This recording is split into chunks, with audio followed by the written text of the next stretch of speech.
Bu Yanti lumpuh sejak suaminya ditemukan meninggal di kamar mandi 2 tahun lalu. Sebuah tragedi yang tak hanya merenggut nyawa, tapi juga mengubur semua warna dalam hidupnya. Selama itu pula, hanya satu orang yang tetap setia di sisinya. Joko, sang supir yang tak pernah mengeluh, tak pernah bertanya, hanya bekerja, merawat, dan diam. Namun siapa sangka, di balik tatapan tenangnya, Joko menyimpan luka yang jauh lebih dalam dari yang pernah Bu Yanti bayangkan. Luka yang justru membuatnya tetap tinggal. Apa yang membuat seorang pria rela mengabdi pada wanita yang ternyata menyimpan rahasia paling gelap dari masa lalunya? Dan bagaimana jika kebenaran itu akhirnya terkuak di antara ranjang roda dan setumpuk penyesalan? Hai teman-teman, selamat datang di channel kita, tempat di mana cerita penuh emosi dan makna hidup selalu hadir untuk kamu. Jangan lupa klik tombol subscribe supaya kamu nggak ketinggalan cerita-cerita inspiratif berikutnya. Yuk, kita mulai ceritanya. Matahari sore menembus kaca jendela besar di ruang tamu, memantul lembut di lantai marmer yang mengilat namun terasa dingin. Di tengah ruangan itu, duduk seorang wanita paruh baya dengan tubuh yang tak lagi bisa digerakkan, kecuali kepala, dan satu tangannya yang masih gemetar lemah. Namanya Bu Yanti, perempuan yang dulunya gagah memimpin yayasan sosial warisan suaminya, kini hanya bisa memandang keluar jendela tanpa suara. Di pangkuannya, selimut wol menutupi kaki yang tak lagi berfungsi. Rumah besar itu senyap. Terlalu senyap untuk ukuran bangunan yang dulu selalu ramai dengan canda, tawa, dan tamu.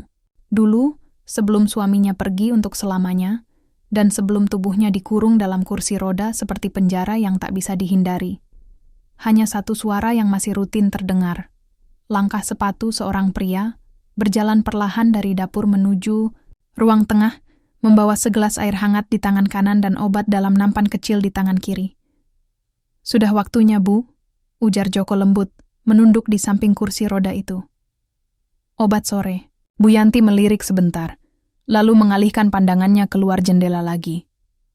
"Aku masih kenyang," ucapnya pendek, suaranya parau dan berat. "Airnya dingin. Aku minta hangat, bukan suam." Joko tak menanggapi.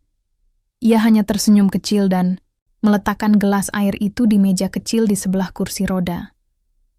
Dengan gerakan yang terlatih, ia mengganti bantal punggung Bu Yanti, lalu merapikan rambut wanita itu yang sedikit berantakan karena angin dari jendela. "Kita sudah masuk musim hujan," gumam Joko, lebih pada dirinya sendiri. "Udara mulai dingin. Saya tutup jendelanya, ya?" Bu Yanti diam. Tapi ketika Joko mulai menutup gorden, terdengar ia menarik napas pelan.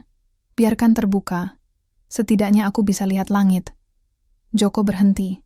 Ia kembali berdiri di samping Bu Yanti dan mengikuti arah pandangan wanita itu. Langit senja berwarna oranye keemasan, dengan awan menggumpal seperti lukisan tua. "Langit nggak pernah berubah ya, Jo?" gumam Bu Yanti. "Yang berubah cuman kita." Joko tidak menjawab. Ia tahu, itu bukan pertanyaan untuk dijawab, melainkan gumaman dari seseorang yang tengah terjebak dalam kenangan. Sudah lebih dari 10 tahun ia bekerja sebagai sopir pribadi keluarga Bu Yanti. Ia menyaksikan dari dekat bagaimana wanita itu perlahan berubah. Dulu Bu Yanti dikenal galak tapi adil. Kini ia lebih sering murung dan tak bicara, menyimpan luka dalam yang tak bisa diobati obat manapun. Sejak suaminya meninggal karena serangan jantung setahun lalu, kehidupan Bu Yanti seolah runtuh. Tak lama setelah itu, ia mengalami kecelakaan, mobil yang membuat tulang punggungnya patah. Sejak saat itu, ia tak pernah lagi berdiri, tak pernah lagi berjalan ke halaman, bahkan tak pernah keluar rumah. Jokolah yang mengambil alih semuanya.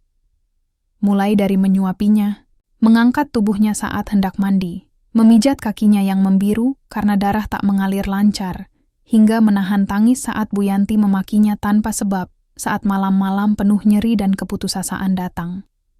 "Jo," tiba-tiba Bu Yanti memanggil pelan. "Kalau aku mati, kamu mau kerja di mana?" Pertanyaan itu membuat Joko terdiam. Ia menunduk, matanya memandang lantai. "Saya nggak pernah mikir sejauh itu, Bu," jawabnya jujur. "Kamu harus mikir, Jo. Saya ini sudah tua, dan gak bisa gerak. Kamu buang waktu di sini. Masih banyak yang lebih butuh kamu di luar sana. Yang saya butuh cuma satu hal, Bu. Potong Joko pelan, ngurus ibu. Bu Yanti menoleh. Pandangannya tajam tapi matanya basah. Kenapa? Bisiknya. Kenapa kamu begitu? Joko terdiam. Ia menunduk makin dalam. Napasnya terdengar berat. Apa karena kamu merasa kasihan? Joko menggeleng. Karena saya masih punya hati. Bu Yanti tertawa kecil, tawa kering yang terdengar seperti retakan kaca. Kamu terlalu baik, Jo. Ia menatap pria itu lama, seolah ingin membaca seluruh isi hatinya. Tapi Joko tidak bergeming. Ia tetap di situ, seperti tiang yang setia menopang rumah tua yang sudah mulai retak. Di luar, angin mulai berhembus lebih kencang. Hujan pertama musim ini pun akhirnya turun. Pelan tapi pasti, menyisakan jejak air di kaca jendela. Dalam keheningan yang kembali melingkupi ruang tamu, Joko berjalan ke belakang, mengambil selimut tebal, lalu menyelimutkan tubuh Bu Yanti yang mulai menggigil. Terima kasih, Jo, ucap Bu Yanti tanpa menoleh. Joko hanya tersenyum.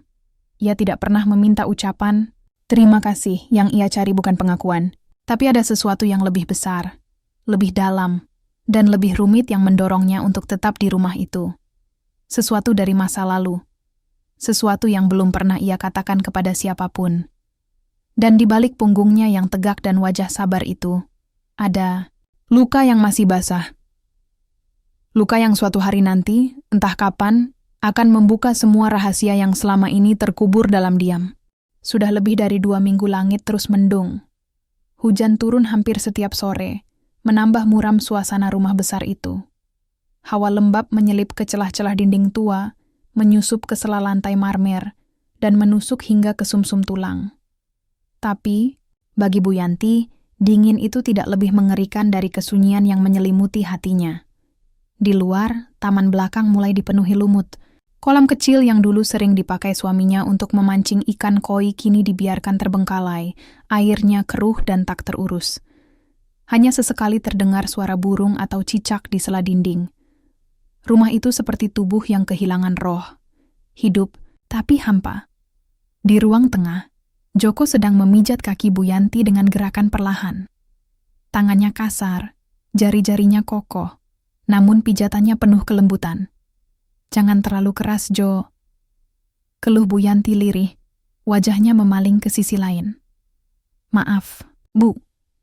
Joko langsung memperhalus tekanan tangannya. Tadi ibu bilang bagian betisnya kram. Saya coba longgarkan aliran darahnya. Bu Yanti tak menjawab. Pandangannya menatap kosong ke arah lukisan tua di dinding. Lukisan itu adalah potret suaminya, Pak Sudar, yang sedang berdiri dengan gagah, memakai batik dan peci. Senyumnya hangat, matanya teduh.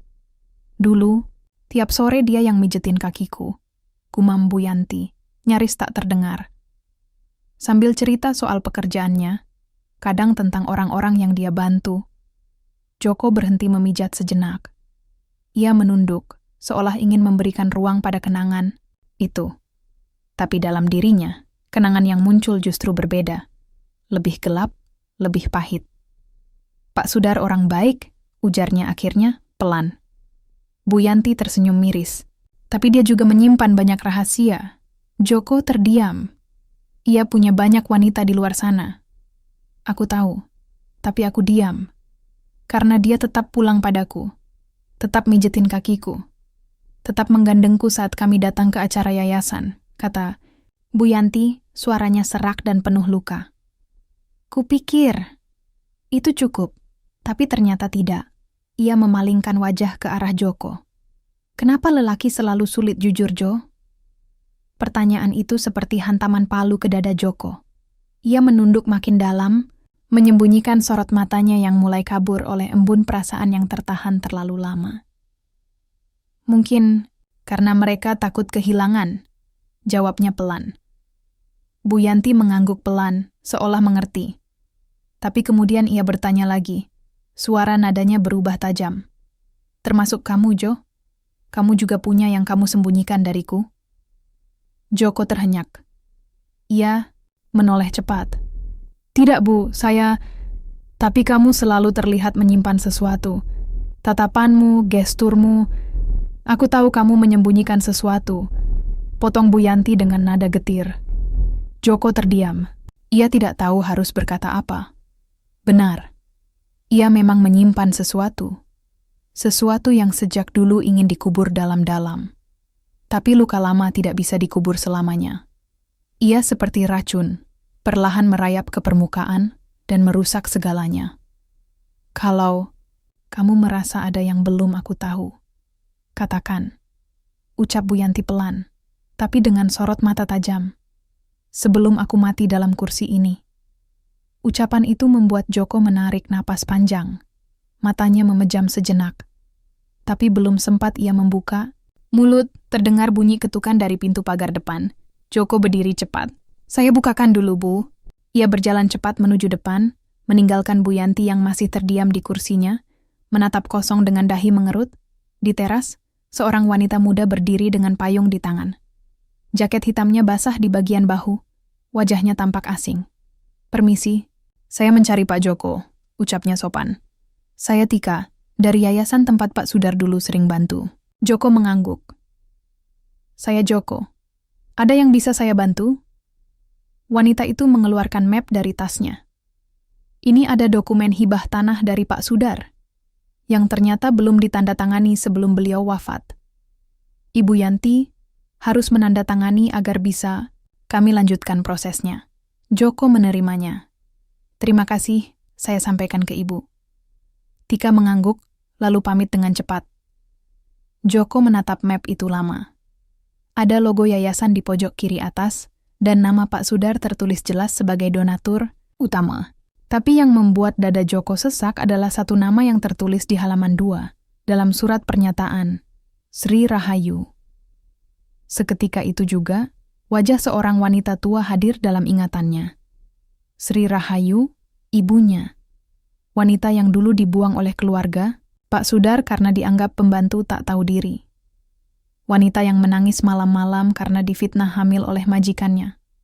Wanita yang akhirnya mati karena luka batin dan tekanan hidup, dan itu adalah ibunya. Joko terhuyung pelan. Tangannya menggenggam map itu erat, hingga kusut ujungnya. Matanya panas. Hatinya membuncah. Tapi ia tetap tenang. Ia harus. Ketika kembali ke ruang tengah, Bu Yanti menatapnya tajam. Siapa? Utusan dari yayasan, Bu. Jawab Joko cepat. Ada dokumen yang perlu Ibu tanda tangani. Ia menyerahkan map itu. Bu Yanti membuka pelan lalu membaca halaman demi halaman. Tapi kemudian ia berhenti. Wajahnya mendadak pucat saat membaca satu nama di sana. Sri Rahayu. Joko menatapnya tajam. Ibu kenal nama itu? Bu Yanti mematung. Lalu pelan-pelan, ia menutup map itu dan meletakkannya di pangkuan.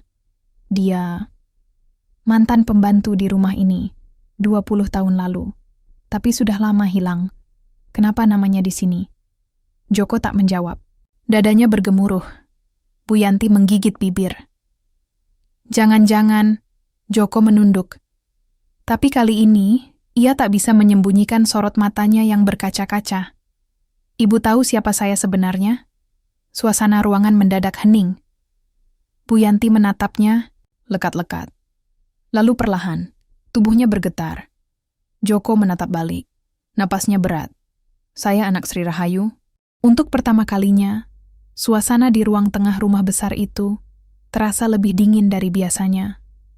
Bukan karena angin hujan yang menyusup lewat celah jendela, tapi karena kebenaran yang perlahan menyeruak, mengendap, dan kini menggerogoti jiwa, dua manusia yang sama-sama terluka. Joko berdiri di depan Bu Yanti. Sorot matanya penuh luka yang sudah terlalu lama disimpan. Wajahnya kaku, tapi getaran di tangannya tak bisa disembunyikan. Saya anak Sri Rahayu, Bu. Perkataan itu seperti petir yang menyambar pohon tua. Menggelegar, memekakan, dan membuat akar-akar masa lalu yang selama ini tersembunyi, tercerabut, satu persatu. Bu Yanti mematung. Bibirnya terbuka, tapi tak ada suara yang keluar. Tangannya gemetar di atas map yang kini terasa berat seperti batu nisan masa lalu. Tidak mungkin, desisnya. Sri Rahayu sudah lama dia diusir, potong Joko cepat, suaranya dingin. Diusir dari rumah ini karena dituduh menjalin hubungan dengan Pak Sudar. Ibu ingat, bukan? Bu Yanti menunduk pelan, matanya mulai berkaca. Saya tidak tahu pasti. Saat itu hanya ada rumor. Dan rumor itu cukup untuk menghancurkan hidup seorang perempuan yang tidak bersalah, ucap Joko tegas, kini tak lagi menunduk. Ibu dan Pak Sudar tidak pernah memberi kesempatan ibu saya menjelaskan. Dia dipecat, dikucilkan, bahkan difitnah hamil tanpa suami. Padahal, dia hamil karena diperkosa. Bu Yanti terhenyak. Apa? Joko menahan napas, matanya merah. Ibu, tahu siapa pelakunya? Tanyanya tajam. Bu Yanti menggeleng lemah. Jangan bilang kalau kamu menuduh Pak Sudar, desis Joko lirih. Ayah kandung saya. Sunyi. Ruangan seketika beku. Hanya detak jam tua yang menggema di dinding seperti nyanyian kematian. Bu Yanti menutup mulut dengan tangan. Tubuhnya berguncang, bibirnya bergetar, dan air mata mulai mengalir dari kedua mata yang selama ini hanya menyimpan luka kehilangan. Tidak mungkin. Sudar bukan orang seperti itu. Orang baik bisa menyimpan kebusukan, Bu, ujar Joko, nadanya getir. Saya tidak datang untuk menuntut apapun, tapi saya butuh ibu tahu pengorbanan saya selama ini. Bukan hanya karena saya supir yang setia, tapi karena saya sedang mencoba memahami. Kenapa hidup ibu saya hancur? Kenapa saya dibesarkan dalam kebencian? Dan kenapa saya justru kembali ke rumah ini? Bu Yanti menatap Joko, air matanya mengalir deras kini. Jadi, semua yang kamu lakukan selama ini adalah upaya saya berdamai, jawab Joko, pelan. Saya ingin tahu, apakah Ibu Yanti yang dulu ikut mengusir ibu? Kusayani adalah perempuan yang sama dengan yang sekarang saya rawat, saya mandikan, saya bantu bangkit dari lumpuhnya. Saya tak tahu apa yang harus saya katakan. Joko menghela napas panjang. Ia duduk perlahan di karpet dekat kaki Bu Yanti. Ibu tidak harus mengatakan apapun. Saya sudah lama tidak mencari permintaan maaf. Saya hanya ingin tahu, apakah saya masih bisa mengampuni? Malam itu, Bu Yanti tak bisa tidur. Ia duduk di kursi rodanya, memandangi jendela kamar yang basah oleh embun. Pikirannya melayang, jauh ke masa lalu. Sosok Sri Rahayu datang dalam bayangannya. Seorang gadis muda, lembut, sopan, dan selalu menunduk bila dipanggil. Tapi di balik sikapnya yang tenang, mungkin saat itu ada luka yang tak pernah ia tahu. Ia merasa dadanya sesak. Apakah saya juga pelaku dalam kejahatan itu? Gumamnya. Di lorong luar, Joko masih terjaga. Ia duduk di dapur, menatap api kecil, di bawah teko air yang mulai mendidih. Tangannya menggenggam secarik foto lama. Ibunya, Sri Rahayu, saat masih muda, sedang menggendong dirinya yang baru lahir. Air matanya menetes satu persatu. Esok harinya, saat matahari baru naik sedikit di ufuk timur, Bu Yanti meminta Joko untuk menemaninya ke taman belakang. Taman yang selama ini tak disentuh, kini dipenuhi rerumputan tinggi dan bau tanah basah yang pekat. Maukah kamu bantu bersihkan taman ini? Tanya Bu Yanti pelan. Joko mengangguk. Ia mulai memangkas rumput liar, mencabut lumut di sekitar kolam, dan membersihkan dedaunan kering. Saat ia hampir selesai, Bu Yanti menatapnya. Joko menoleh. Aku minta maaf. Kata-kata itu jatuh perlahan, seperti embun pagi di atas daun. Tapi bagi Joko, kalimat itu terasa seperti pelukan hangat dari masa lalu yang selama ini dingin dan menusuk. Aku tidak tahu betapa besar luka yang kami tinggalkan. Aku tidak tahu. Kamu adalah anak dari perempuan yang kami lukai. Tapi sekarang aku tahu. Dan aku ingin memperbaikinya. Meski hanya sedikit. Joko berdiri diam. Lalu perlahan, ia mendekat dan mendorong kursi roda Bu Yanti ke bawah pohon mangga. Saya juga tidak ingin terus menyimpan benci, Bu, katanya. Tersenyum tipis. Karena ibu saya tidak membesarkan saya dengan dendam. Ia hanya ingin saya jadi laki-laki baik, meski dunia pernah menjadikannya korban. Bu Yanti menangis lagi, kali ini dengan lega. Mereka berdua duduk lama di taman itu. Hening. Tapi dalam keheningan itu, dua hati yang dulu tak pernah terhubung, mulai menyatu dalam pengertian yang dalam.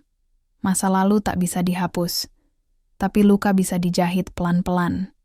Dan hari itu, jahitan pertama mulai terbentuk. Musim mulai berganti. Hujan sudah jarang datang. Matahari lebih sering menyapa lewat jendela besar rumah itu, menembus tirai tipis dan menari di lantai marmer yang bersih. Rumah yang dulu dingin, sunyi, dan penuh kenangan pahit, kini perlahan berubah. Tidak sepenuhnya hangat, memang, tapi setidaknya tidak membeku lagi. Di taman belakang, tempat mereka pernah membuka luka bersama, pohon mangga kembali bersemi. Daun-daunnya hijau muda, segar, dan di antara rantingnya sudah tumbuh bunga, putih kecil yang kelak akan jadi buah. Simbol bahwa segala yang patah pun bisa tumbuh kembali.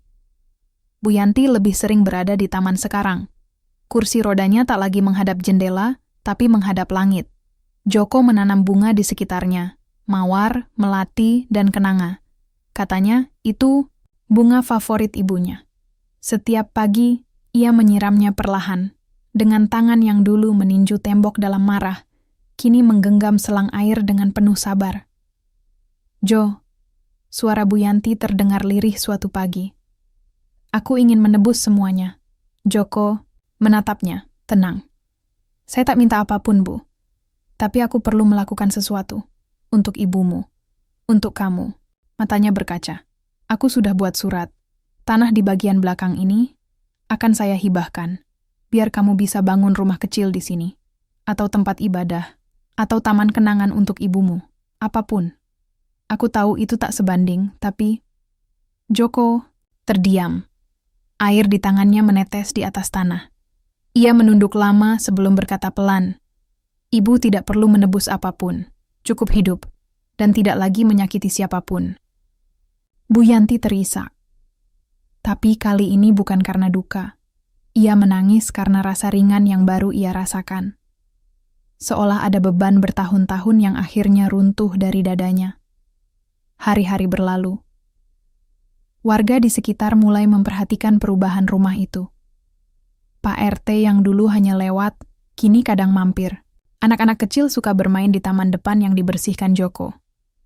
Mereka memetik bunga, tertawa, dan memberi salam pada Bu Yanti yang selalu duduk di teras dengan selimut hangat di kakinya. Kadang Joko mengantar mereka pulang dengan mobil tua, yang dulu hanya dipakai untuk acara keluarga. Sekarang mobil itu seolah punya jiwa baru. Seperti dirinya, suatu sore, Joko duduk sendiri di taman. Di tangannya ada sebuah foto. Ibunya. Senyumnya masih sama. Hangat, tabah, dan penuh kasih. Saya sudah di sini, Bu, bisiknya. Saya sudah memaafkan. Langit senja membungkus rumah itu dengan cahaya keemasan.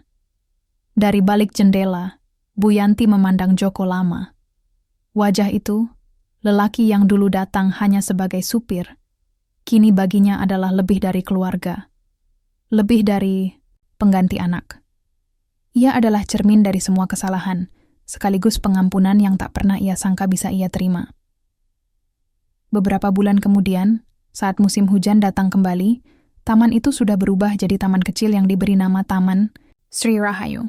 Sebuah batu sederhana berdiri di tengahnya, bertuliskan, "Untuk perempuan yang pernah dilupakan, tapi tak pernah berhenti mengasihi, dari anakmu yang belajar memaafkan." Warga yang lewat sering berhenti, membaca, dan tersenyum. Mereka tak tahu kisah di baliknya, tapi bisa merasakan kedamaian yang terpancar dari tempat itu. Dan pada suatu pagi, saat hujan turun rintik-rintik dan embun masih menyelimuti rumput, Bu Yanti menatap langit dari kursi rodanya, menggenggam tangan Joko. "Jo, kamu akan pulang ke desamu?" Joko mengangguk. "Sudah saatnya, Bu. Ada ladang yang harus saya urus, dan saya ingin mulai hidup saya sendiri." Bu Yanti menatapnya lama. "Aku akan rindu." Joko tersenyum. Saya juga, Bu. Jangan lupakan, saya ya, tidak akan. Karena Ibu sudah jadi bagian dari pengampunan saya. Saat mobil itu perlahan menjauh dari rumah besar, Bu Yanti berdiri di depan pagar. Di belakangnya, taman kecil itu bergetar pelan tertiup angin. Aroma kenanga dan melati menguar ke udara. Joko menatap rumah itu lewat kaca spion. Ia tersenyum. Ia datang dengan luka, tapi pulang dengan damai. Dan seperti hujan yang akhirnya reda, hidup pun memberi ruang untuk tumbuh kembali.